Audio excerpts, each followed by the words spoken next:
Hello and welcome back to another episode of Farm and Life at LaForge. So today we are going to be announcing the winner of our giveaway that we were doing last Wednesday. So we will announce the winner of that at the very end of today's video. Will be drawn out with Mum and Dad the names of the winners. But first, an apology to everybody. I know that there has been two scammers going around commenting on everybody who entered in the competition, telling them that they won and to text some number and pay for shipping on something or other.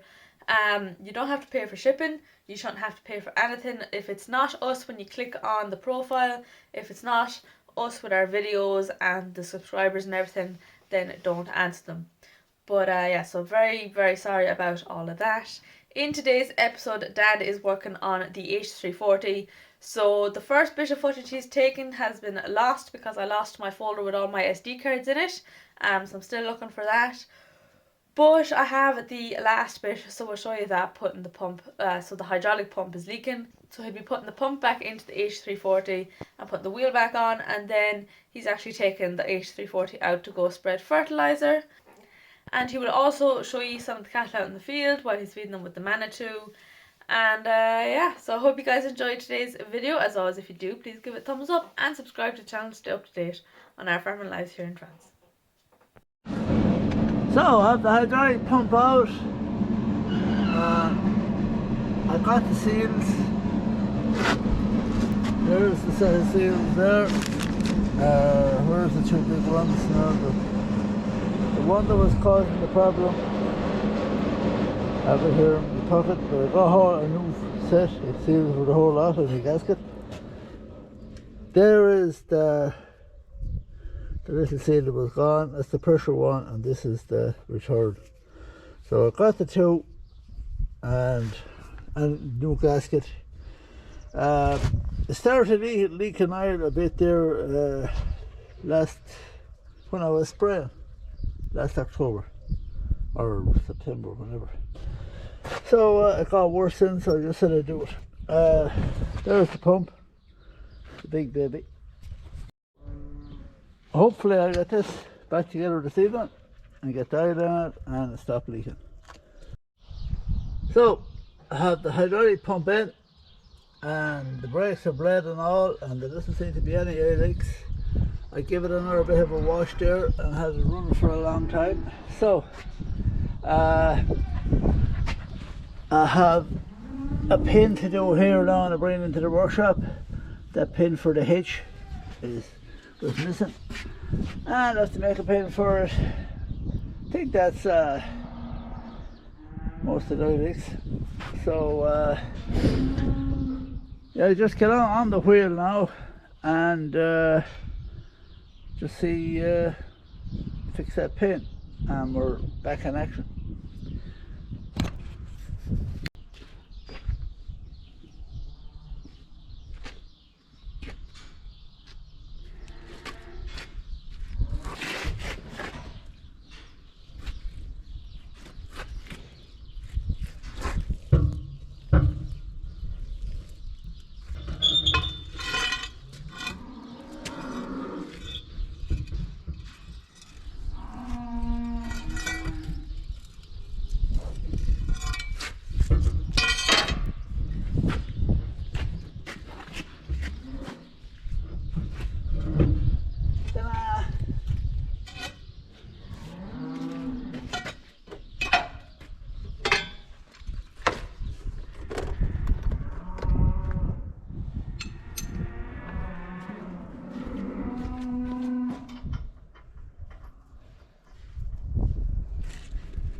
So that was the culprit that was leaking.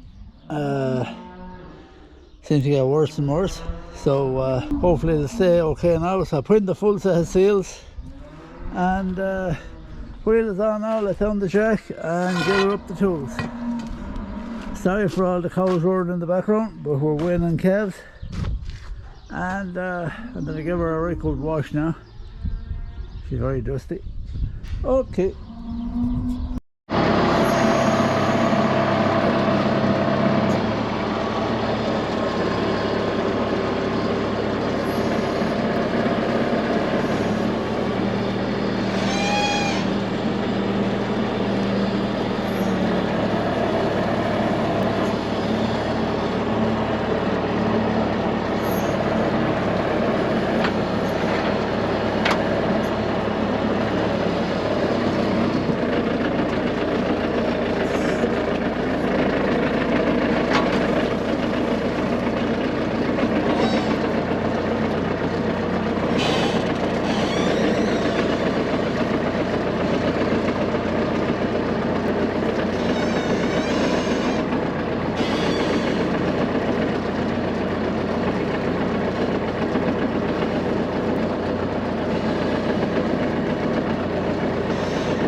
So these are some of our spring-born calves and cows out.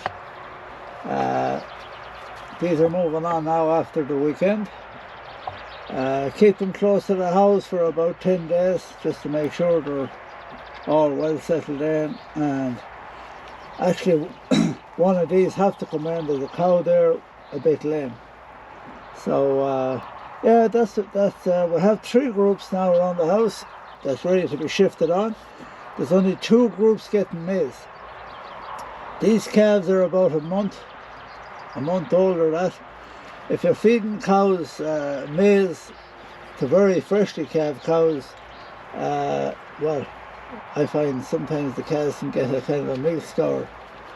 It's kind of brings a scour on, and it brings a scour on in the calves. But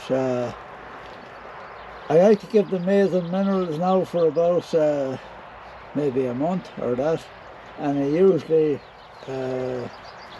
all them cows wouldn't be in calves, so it brings them all in heat quicker.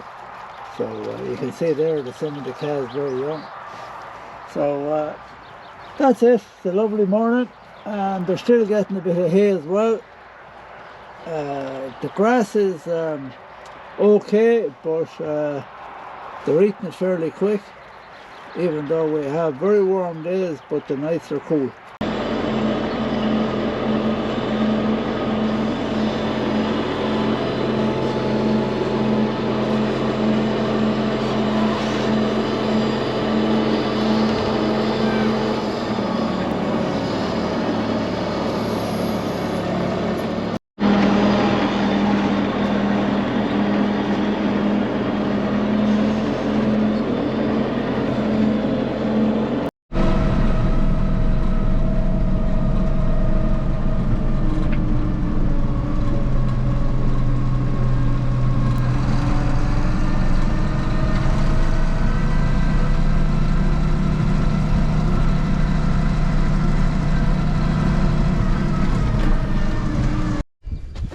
So here we are in the field that got no nitrogen, or is not getting nitrogen. There's the clover back up. So the lad in the co-op was okay. The clover did come up again. So I'm not putting nitrogen on this field, just PK, or that new stuff that came, TMC. So it looks well, looks better than last year, and there was manure on the ground for 9 weeks. So I spread this out here now. I have my 8340 here. Had to do a bit of work on it there the other day. I think Laura has a video. Our bog ball fertilizer spreader, very happy with it.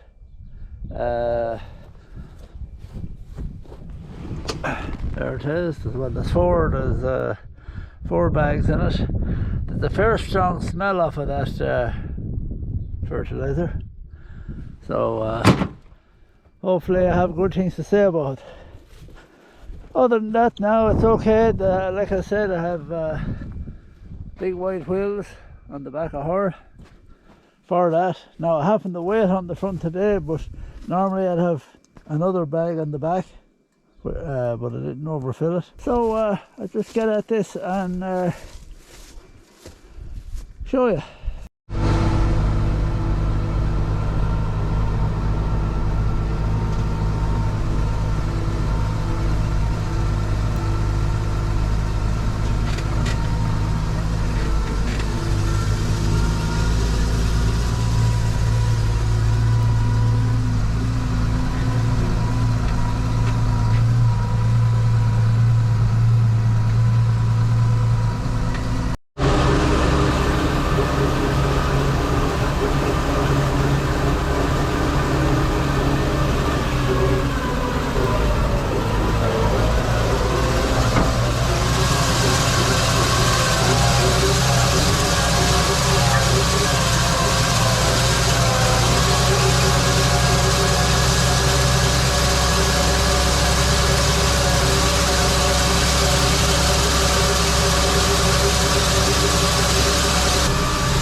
Okay, so we're just finished here with the fertilizer.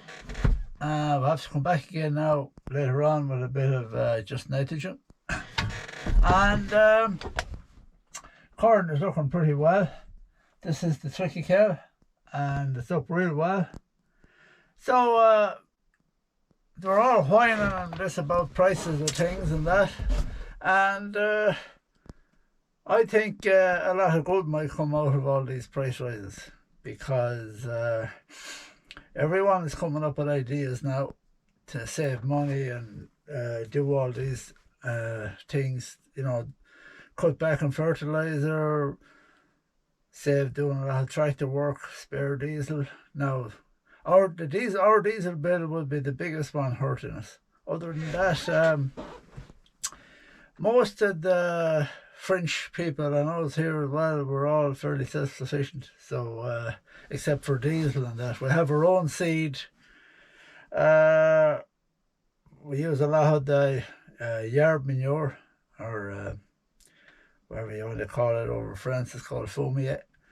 So it makes a lot of sense. Now this year I haven't used my yard manure because, and I had a problem last year with wild oats in the corn, and I'm afraid I'll put it back out on the fields again. So I'll start off next year now. Now I'm stockpiling a small bit of it, and I have to get on to some of the experts to see if that will kill any seed that's in it, wild oats. It's very hard to spread. Some lads are very good at it. I'm not much good. So as well as that, then with all these price rises, for the last couple of years, it was very hard to listen to the stories that was going on television. But especially, I felt very sorry for the people that sow vegetables, because they're out early in the morning. They have to be fresh on the shelves, and what do you call it? If they have a crooked carrot or any potatoes that's there, a little lump on them, or they don't look right, they have to be dumped out. I don't think that's happening now. And then another thing I seen there on the news about 2 years ago, that there was half the food that was bought in, I think, Ireland and England, and it was being thrown away. So they were, because it was so cheap. So they were buying what they liked. And then to make it a lot more sickening is that food was costing twice, the food that was being thrown away was costing more to get rid of than the farmer was able to produce it. So that doesn't make sense in my books. So that's what I'm just saying. I'm no big expert, but when you're there listening and to all this going on, it doesn't add up. Something has to come out of woodwork. So maybe people will get used to this, It's the same with the grants. There's talks of them coming and going. Like the farmers gets grants for this and that, and they might go. Well, in New Zealand, they went there about I think 10 years ago. All the grants went, and now they're on the top of their game. They're well able to manage it out. So people will learn to live. So I'm not going to start going into too much, but I'm just it's annoying when you hear of all these other things going on, and I think we'll come up with plans ourselves. And I take my hat off to all these people that milking cows and start selling the milk themselves from door to door. I think that's the way to go.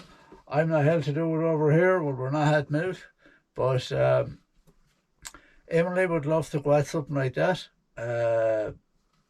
It makes more sense. You're cutting out all the middlemen and all the bullshit or whatever. And if you produce it right and you get well paid for it and you're meeting the customers and they'll tell you exactly what you want. So I see lots of programs there where people start cutting their own meat and everything. Now, if you remember there a few weeks ago, we had a cow that was, had an accident, and perfect cow, but she was down for 2 weeks. Lucky enough she got up, but if she didn't get up, she had to go to the skip, had to be thrown away, because a perfectly good cow, genuine accident, but they don't want it. That doesn't make sense. That cow was worth 2,000. She's okay now. She's worth 2,000 roughly, and to throw her away. Now, if I had injected her and all like that, and you probably couldn't, you wouldn't be able to use the meat. But if she didn't get up and I hadn't injected her, well, I'd have to throw her in the skip. So okay, you can get lads in to chop it up for your own use in Ireland, and it's some over here as well. But if you had two of them cases in the year, well, you can't have the place full of meat of a cow, because you can't sell it privately like that unless you're registered over here. So there's a lot of things that need to be straightened out in the future. And I know over where the war is going on, that's very bad. But and I don't know why a lot of these price increases is coming up on us, because people should be out sowing their own and doing it all. There was too much going around mixing from country to country, in my opinion. So I'm gonna stop this now, because I don't want to bore you to death. But that's just my opinion on these things. I think a lot of good will come out of it when people settle down and learn to manage it out things and not throw away things. And a lot more, probably see a lot more gardens behind houses being planted and that for potatoes and that. So there you are. That's Dad's opinion on what he's kind of hoping will come out of the price rises, hoping that at the end of it we'll, I guess, produce less but get more for what we're producing, or at least that there'll be less wastage for food. Let us know what your comments are, what your thoughts are on all of this down below in the comments. And now we're going to go and pick the winners for our giveaway. Okay, so thanks everybody for all your entries, and now we're going to pick the winners. So I'll let you pick first. For the big prize, drum roll. Oh, for the same prize. Can't I see? You pick two. Claire Behan. Claire Behan. There you go. Don't know if you can see that. So that's the first prize for the mug and the eggs and the boundary plate. And then you go. The next one. Close my eyes. There. The last. Philip J. McLaughlin? McLaughlin, yeah. Philip J. McLaughlin. So there you are. That's the second winner of the prize. And we have a surprise for you. Because there were so many entries, we're going to be picking a third winner. Let him pick it. Alright, you pick it, and Dad will tell you what the prize is in a second. Oops, sorry. Pádraig O'Leary. Yeah. So there you are. So Dad will show you now what your prize is. Where is it? Well, it's a mug and a tractor sticker with Farm and Life at LaForge. So if you want, we'll have a big one or a small one. So if you let Emily know or Laura know which one you want. So there you are. And That's for the it. And winners. thanks very much. There was an awful lot. Congrats and enjoy the eggs. Didn't think there And was the as blade. many looking at me tractors. Thank you all very much. And for the winners, don't put your addresses or anything down in the comments. I'll contact you directly and give you the email address to contact for that.